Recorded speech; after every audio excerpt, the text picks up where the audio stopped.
direito alternativo é uma nova visão do direito, vinculando sua aplicação à justiça, mesmo que para isso seja necessário inobservar a norma jurídica.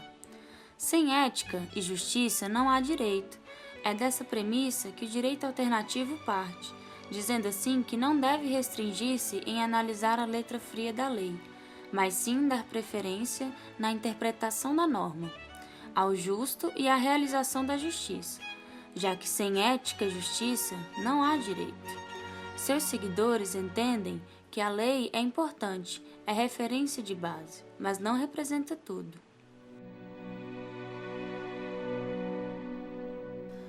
A realidade da magistratura italiana era reacionária. Os juízes interpretavam as novas leis sob uma ótica fascista, fechando os espaços das novas leis democráticas, realizando uma hermenêutica de visão fascista e estendendo a atuação das leis do antigo regime que ainda estavam vigorando. Nesse meio aparece a magistratura democrática, um grupo de juízes com um pensamento constitucional do direito italiano viam nesse acessório legal a arma para os juízes protegerem as instâncias populares. Tal movimento se culminou em 1972, com a criação do movimento do uso alternativo do direito, que visava transformar a ação de julgar em um meio de garantir as conquistas populares e realizar uma transformação global da sociedade, ilustrando como fim uma sociedade socialista. Acompanhe agora uma entrevista com o Dr. Rogério Duarte da Silva.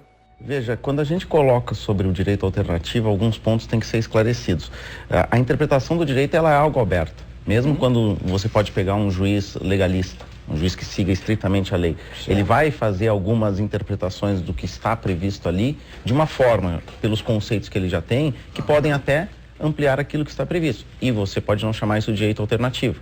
A ideia que o direito alternativo trouxe há 20 anos atrás foi justamente o quê? De tentar estabelecer uma nova visão do direito. Justamente essa nova visão focada numa interpretação que levasse em conta a Constituição. Nós devemos focar um momento histórico. Há 20 anos atrás o Brasil saía de um período ditatorial, aonde todo o direito era feito por forças autoritárias, aonde os direitos de liberdade eram muito restritos. Certo. Nós devemos lembrar que vigorava a lei de imprensa naquele período, que era altamente restritiva, e tudo isso motivou que surgisse um movimento lutando pelo quê? Lutando por uma reformulação da interpretação jurídica. Nessa hipótese, a partir daquele momento de 91 e até hoje, nesses 20 anos, o que se buscou é justamente estudar mecanismos de interpretação e mecanismos que tornem o direito eficaz, ou seja, que deem às pessoas os direitos básicos que são garantidos pela Constituição. No Brasil, durante o regime militar, o Poder Judiciário não tinha sofrido alterações existenciais em sua forma e rotina. A grande maioria dos juízes não foram comovidos pelos ares da violência e do autoritarismo militar, mas sim tornaram-se mais poderosos e autoritários. O positivismo imperava na cabeça do jurista e a lei era aplicada ferrenhamente. E isso não estava impregnado somente nos juízes, era algo que vinha desde o meio acadêmico. Logo, o judiciário, como um todo, juízes, advogados, promotores, em sua grande maioria, era conivente com o regime militar. Com o fim da ditadura militar, iniciou-se o processo de elaboração da Constituição Federal de 1988, nas reuniões da Associação dos Magistrados Brasileiros. Alguns juristas, especialmente gaúchos, destoavam do pensamento geral dos magistrados do país e, assim, aproximaram-se e passaram a discutir a condição atual do judiciário brasileiro. O direito alternativo foi inspirado inicialmente nas ideias de Karl Marx, Friedrich Engels e Antônio Gramsci.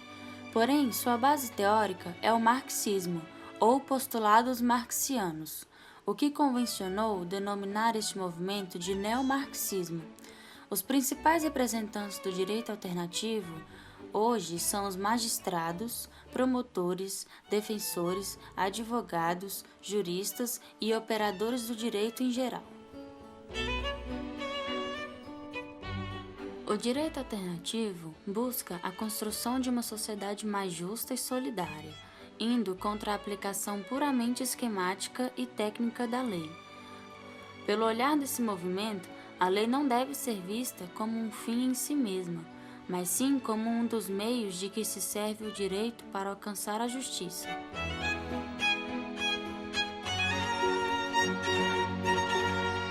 Em 25 de outubro de 1990, uma manchete é publicada no Jornal da Tarde em São Paulo, pelo jornalista Luiz Maclouf, que tinha como título "Juízes gaúchos colocam o direito acima da lei".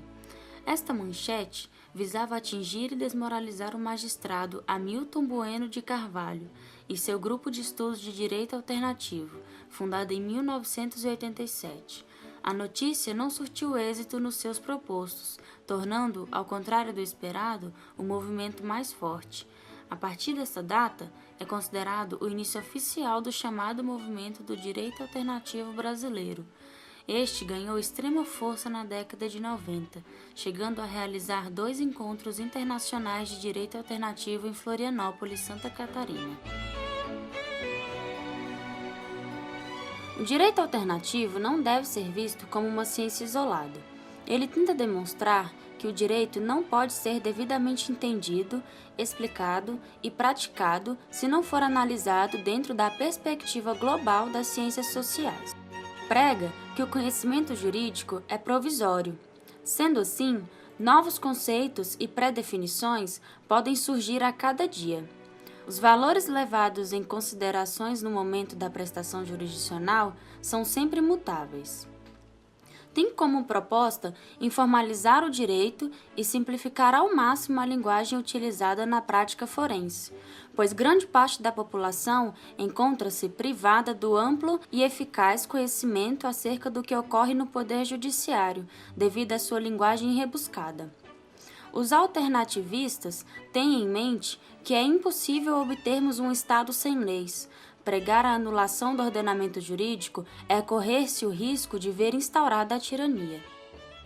A visão alternativa passa a indagar o conceito moral presente na visão jurídica tradicional.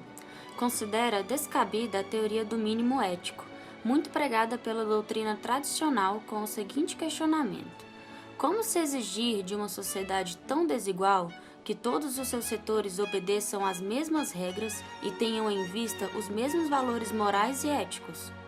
O direito alternativo considera que nem tudo que é jurídico é revestido de moralidade. A justeza do direito se mostra a partir do conteúdo da norma. É esta que diz o certo e o errado, o bom e o ruim, o justo e o injusto. É por via da lei que se concede justiça, a qual, segundo o entendimento mais conservador, é dar a cada um o que é seu. O uso alternativo do direito não representa uma negação do direito positivado pelo Estado, mas sim uma tentativa de resguardar a justiça nas decisões jurídicas mediante o questionamento das normas.